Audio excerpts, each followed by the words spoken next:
中医祛湿核心知识详解现代医学依赖仪器检测，却看不到人体气血运行的动态过程。很多人被体内隐藏的湿气困扰多年，却始终找不到根源，摸不清解法。今天我就用最通俗易懂的语言，结合《黄帝内经·伤寒杂病论》的古老中医智慧，带大家彻底挖出这个隐藏在体内的万病之源，更教大家如何科学、安全地将它从身体里连根拔起，守护中年后的身心健康。要真正读懂湿气，我们不能局限于显微镜下的细胞，而要回归大自然的规律。中医的核心精髓就是天人合一，人体本身就是一个浓缩的小宇宙，与自然万物的运行逻辑一脉相承。就像你把一块干燥的海绵丢进水里，它会迅速吸满水分，拿起来变得沉重无比。一旦水分无法流通，长时间停滞在海绵里，就会慢慢发臭、长青苔，甚至腐烂变质。我们的人体其实和这块海绵一模一样，水分代谢顺畅则身体康健，一旦停滞就会滋生湿气，引发各种不适。人体内的水分代谢是一套精密且庞大的系统，绝非单一器官可以完成，核心依靠肺、脾、肾三个脏腑的协同作战，三者各司其职，缺一不可。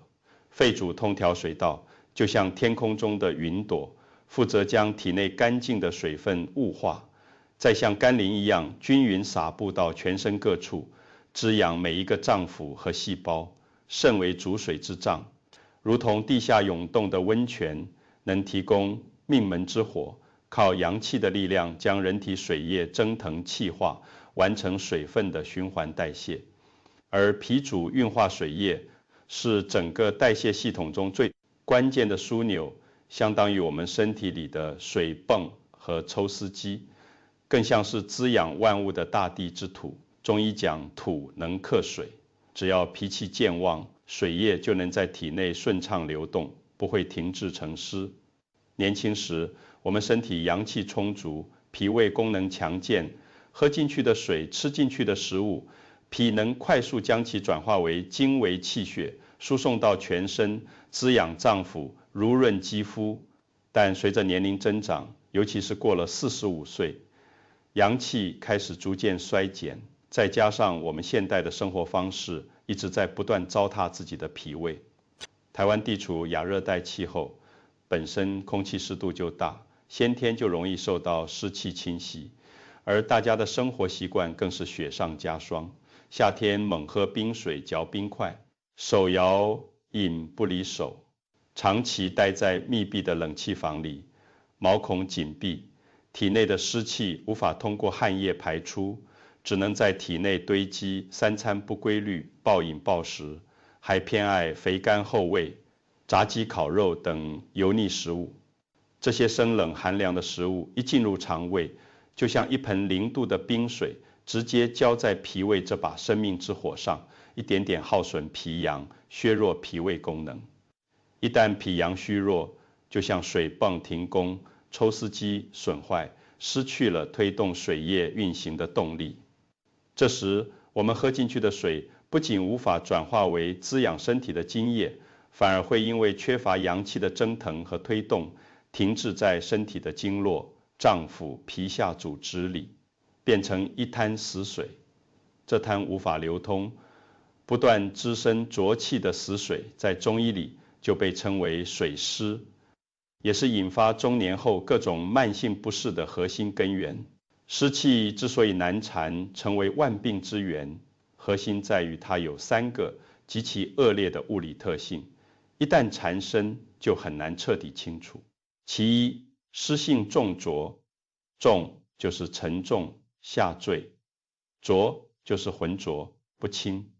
所以湿气重的人总是觉得头重如裹，像被一块湿毛巾紧紧包住，脑袋发沉，思维迟钝，身体也异常沉重，四肢乏力，懒得动弹，哪怕休息再多，也始终没有轻松感。其二，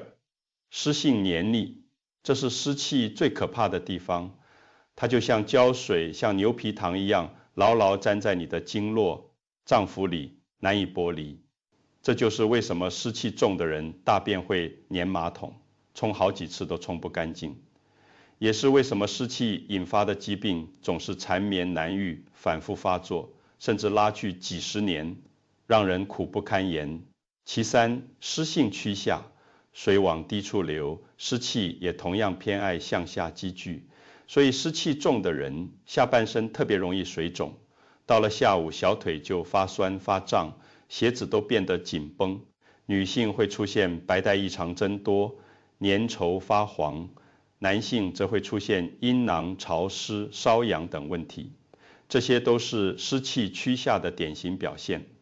很多50岁以上的朋友常常把身体的各种不适，比如疲劳乏力、关节酸痛、体重增加，归咎于更年期、身体老化，这其实是一个极大的误区。很多时候并不是你老了，而是你的脏腑被湿邪死死困住，功能无法正常发挥。接下来我们就逐一拆解湿气的5大罪状，剖析其背后的中医逻辑，让大家明白很多慢性不适根源都在湿气上。第一，掉发。西医看待掉发大多归因于雄性激素分泌过多，毛囊萎缩，会开柔沛、类固醇洗发精等药物，试图缓解症状。但这其实是本末倒置，治标不治本。中医认为湿气本身是往下走的，但如果平时爱吃辛辣、油腻、油炸食物，体内就会累积热气，热气与湿气结合，就会形成湿热。热气的特性是往上冲，它会带着粘稠的湿气，顺着肝胆经络一路蒸腾到头顶，让头皮被一层又热又湿的油垢包裹，毛囊被彻底堵死，无法呼吸，无法吸收营养。这时发根就像泡在发臭沼泽里的烂树根，变得脆弱不堪，轻轻一碰就会脱落。如果不把这片沼泽排干，不把脾胃的湿热降下来，哪怕抹再贵的生发水，做再多的植发手术，最后依然会掉光，因为根源的问题始终没有解决。第二，长痘、湿疹。年轻人长痘大多是因为气血旺盛，油脂分泌过多，属于正常生理现象。但很多40、50岁的人依然在长闷痘、粉刺，甚至全身起湿疹，奇痒无比，抓破了还会流黄水，这在中医里被称为浸淫疮，根源就是湿气作祟。这是因为脾胃运化失常，无法及时代谢体内的垃圾毒素，这些毒素堆积在肠道里，无法通过正常渠道排出，身体的自救机制就会让它们从皮肤寻找出口。要知道，皮肤是人体最大的排泄器官，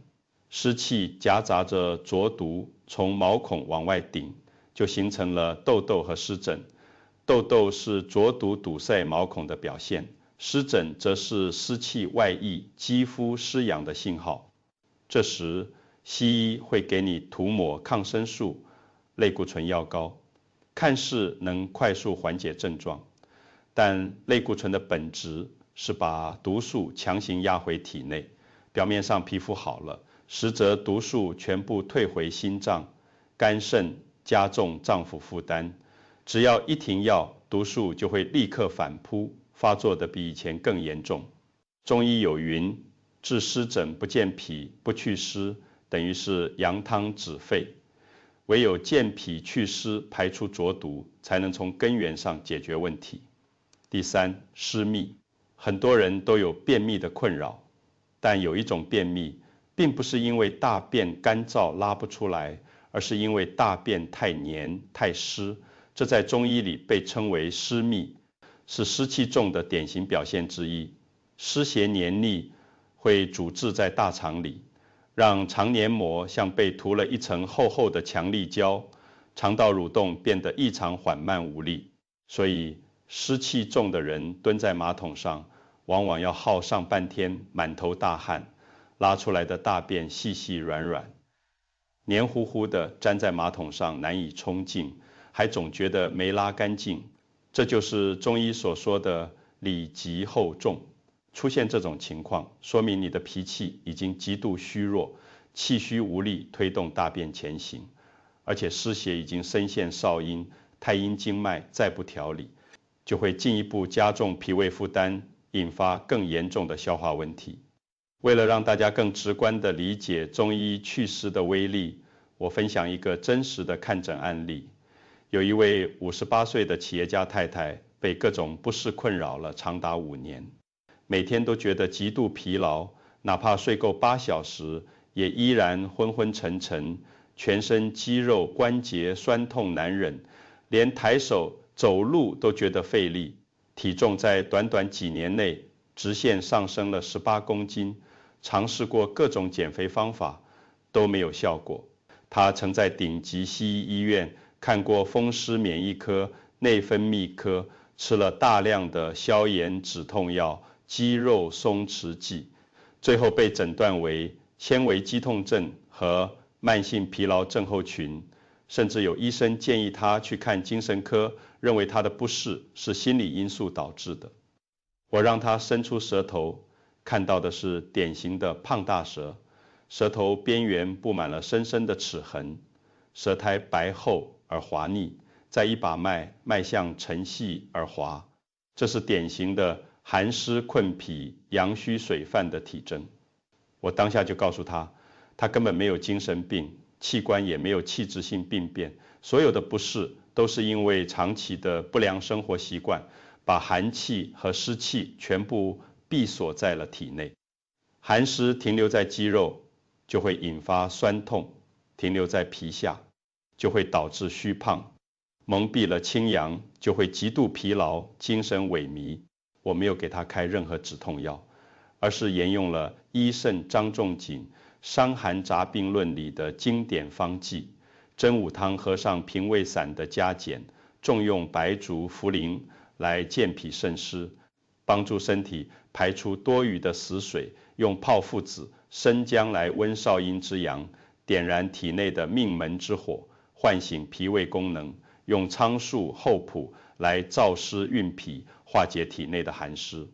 同时，我给他下达了死命令，绝对禁止喝任何冰水、冷饮，停止吃所有的生冷蔬菜沙拉、生鱼片，饮食以温热清淡为主。短短3个星期后，他回诊时，整个人判若两人，水肿彻底消退，体重降了6公斤，这排出去的全是停滞在身体组织里的废水，关节完全不痛了，精神奕奕，再也没有了之前的疲劳感。这就是正统中医的威力，不头痛医头，脚痛医脚，而是找到根源，标本兼治。了解了湿气的危害和根源，接下来就给大家分享5种日常生活中最常用、最安全的祛湿食材，每一种都有其独特的功效和使用技巧，大家可以根据自己的体质灵活搭配使用，轻松实现日常祛湿。炒薏米，薏米本身就是祛湿的经典食材，但很多人直接用生薏米煮水喝，不仅效果不好，还可能损伤脾胃，因为生薏米性质偏寒凉。这里一定要注意，必须把薏米放在无油的铁锅里，用小火慢慢翻炒，炒到表面微黄，散发出浓郁的谷物焦香味，这就是炒薏米。经过火的炮制，薏米的寒性被彻底去除，还增加了温补脾胃的功效，健脾祛湿的效果会翻倍，适合大多数人日常食用，尤其适合脾虚、湿气重、大便黏腻的人。2. 赤小豆，它是利水消肿的利器，但很多人会把它和普通红豆搞混，这里一定要分清。我们用来祛湿的是赤小豆，不是煮红豆汤那种圆圆的大大的红豆。赤小豆是细长型的，颜色暗红，质地坚硬，而圆红豆主要功效是补心血，淀粉含量高，吃多了反而会胀气生湿，达不到祛湿的效果。赤小豆才能真正入药，具有利水除湿、消肿解毒的功效，专门对付下半身的浮肿。如果你到了下午，小腿就发胀，鞋子变紧，甚至出现脚踝水肿、赤小豆，就是你的救星。坚持食用，能有效缓解水肿问题。3. 茯苓被誉为安神健脾的地下海绵，它生长在古松树根底下，吸收了大地的精华和松树的灵气，药性非常平和。中医认为茯苓利水而不伤正气，就像一块神奇的海绵，吃进肚子里，能温和地吸附体内多余的死水，再通过小便将其排出，不会损伤脾胃和肾气。更厉害的是，茯苓入心经，能宁心安神。很多中老年朋友因为湿气重，导致胸闷、心神不宁、失眠多梦，夜里容易醒，吃茯苓就能一举两得，既能祛湿，又能改善睡眠，非常适合日常养生。4. 淮山药，想要从根源祛湿，关键在健脾，而淮山药就是健脾的王者，能培土生金，补足脾气。很多人祛湿只知道拼命利尿，这是大错特错的治标之法。利尿过度会损伤体内的阴液，导致口干舌燥、皮肤干燥，反而加重身体不适。而治本的关键就是健脾，只要脾胃强壮了，身体就能自己代谢掉湿气，无需刻意利尿。挑选淮山药也有讲究，必须买表面有很多毛须，切开来粘液极多，又细又长的铁棍山药，或者正宗的河南淮山药。菜市场那种粗粗大大的菜山药，水分太多，只有菜用价值，几乎没有药效，用来祛湿健脾，效果会大打折扣。5. 新会老陈皮，它是理气化痰的开路先锋。湿气在体内停留久了，会阻碍气的运行，气行不畅，湿气就会进一步积聚，变成痰湿，难以排出。而陈皮以广东新会产的存放多年的老陈皮为最上品，年份越久，药效越好。它味道芳香，能理气健脾，燥湿化痰，帮助疏通体内的气机。就像尼师解析的那样，如果把人体比作一锅汤，脾胃虚弱，就像锅底的火不够旺；湿气就像锅里的水太多，无法烧开，无法流通。而陈皮的作用，就是帮你把锅盖打开，让锅里的气转动起来，气行则水行，气机通畅了，湿气自然就能顺利排出。日常泡茶、炖肉时，丢2片老陈皮进去，不仅能增香，还能极大的减轻肠胃负担，帮助运化。知道了这5种祛湿食材的药性和用法，大家可能会问，怎么把它们组合起来，发挥出1+1大于2的祛湿效果呢？接下来我就给大家推荐2道中医学里非常经典、安全且适合日常食用的食疗方。做法简单，食材常见，不管是自己做还是家人一起吃，都非常合适。坚持食用，就能慢慢改善湿气重的问题。第一方，千古健脾名方四神汤正统做法。这道汤在台湾的夜市、小吃店随处可见，但市面上的四神汤往往加了太多味精、鸡精和不该加的调料，虽然好吃，却失去了原本的药效，甚至会加重脾胃负担。而我教大家的是正统的中医做法，它不仅味道清淡甘甜，更是健脾祛湿的黄金组合，适合所有脾虚湿气重的人，尤其是中老年人长期养生食用。核心药材正宗淮山药30克，茯苓30克，芡实30克，莲子30克。如果体内有热，比如经常口干口苦、大便干结，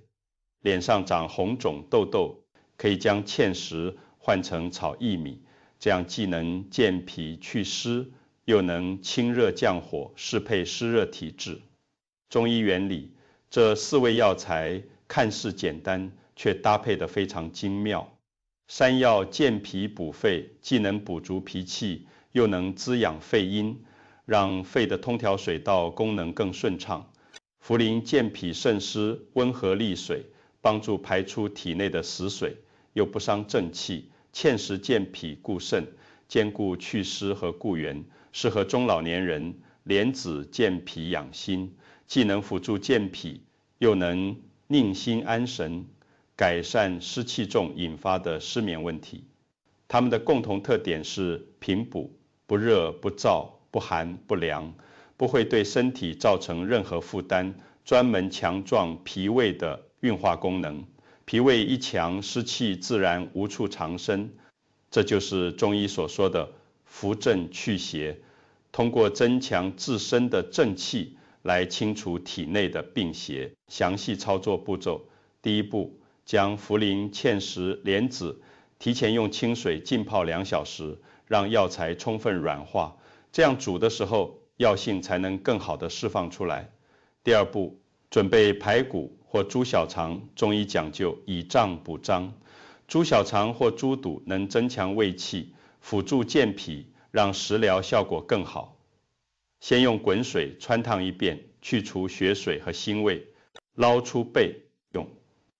第三步，将所有泡好的药材和处理干净的肉类一起放入传统的砂锅中，注意避免用铁锅铁器煮中药，会影响药效，加入适量清水，水量以没过食材为宜。第四步，大火煮开后，用勺子捞去表面的浮沫，浮沫是肉类的血水和杂质，去掉后，汤会更清澈、更温和。第五步，转最小火慢炖，1.5到2个小时，直到药材软烂，肉类熟透，让药材的药性充分融入汤中。第六步也是最关键的一步，起锅前只加入少许海盐调味，或者滴几滴米酒提香。切记不要加入任何味精、鸡粉或复杂的调味料，必须保持汤头的清淡甘甜，否则会增加脾胃负担，反而适得其反。服用频率，每周喝2减3次，坚持1个月，你就会明显感受到变化，大便变得成型，不再沾马桶，精神状态变好了，不再昏昏沉沉、疲劳乏力，肚子也不那么胀了，食欲也会明显改善。这就是脾胃功能逐渐恢复，湿气慢慢排出的信号。第二方，改良版赤豆炒薏米陈皮茶。网络上很多半吊子养生专家教大家喝红豆薏米水祛湿，但很多人喝了之后反而越喝越冷，甚至女性喝到月经停闭，手脚冰凉。这到底是为什么？核心原因就是他们用错了材料，用了生薏米，而且没有搭配理气的食材，导致寒气在体内积聚，损伤脾阳。今天我就教大家最严谨、不伤正气的改良版做法，既能有效祛湿，又不会损伤身体。准备材料：赤小豆30克，炒薏仁30克。再次强调，一定要自己炒过的炒薏米，生薏米绝对不能用。广东老陈皮一半约5克，陈皮提前用温水泡软，刮去里面的白瓤，这样可以减少苦涩味，更温和。中医原理，这道茶的搭配非常讲究标本兼顾，用赤小豆利下焦之水，专门解决下半身水肿、小便不畅的问题；用炒薏米健中焦之脾，从根源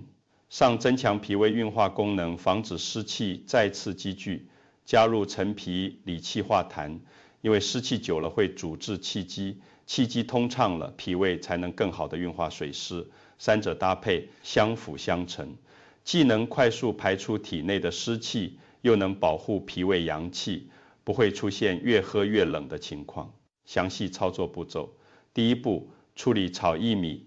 买回来的生薏米放入无油的铁锅中，开小火不断翻炒，期间要不停翻动，防止炒糊。炒到薏米微微发黄，鼓起来，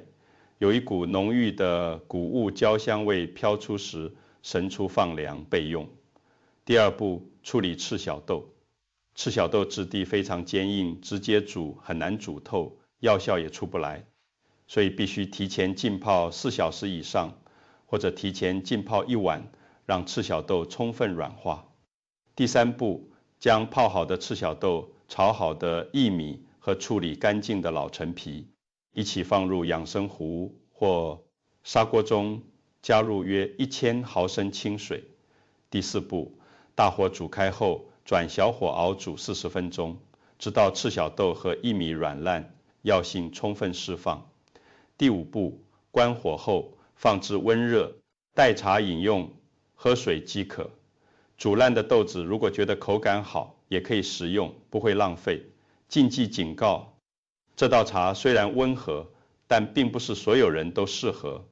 首先，孕妇绝对不可饮用，因为薏米性质下行，有滑胎之弊，会影响胎儿健康。其次，如果是阴虚火旺体质的人，比如经常口干舌燥、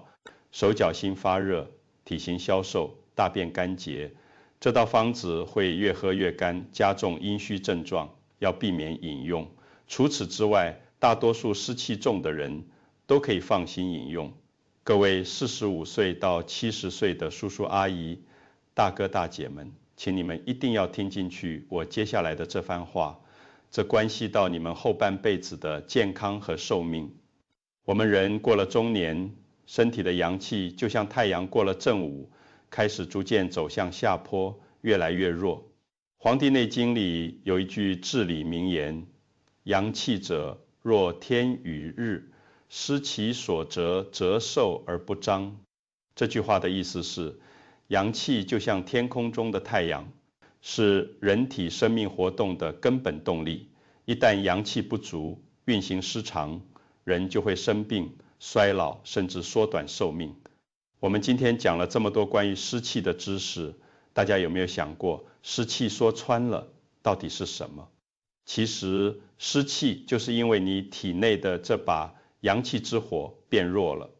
无法把吃进去的水分和营养正常蒸腾、化解、代谢掉，从而产生的这些黏腻的垃圾和毒素。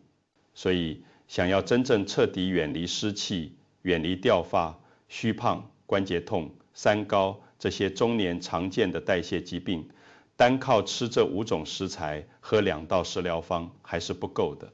你必须在日常生活中牢牢守住自己的脾胃阳气，养成良好的生活习惯，这才是祛湿的治本之道，也是养生的核心。第一，绝对立刻戒除冰冷。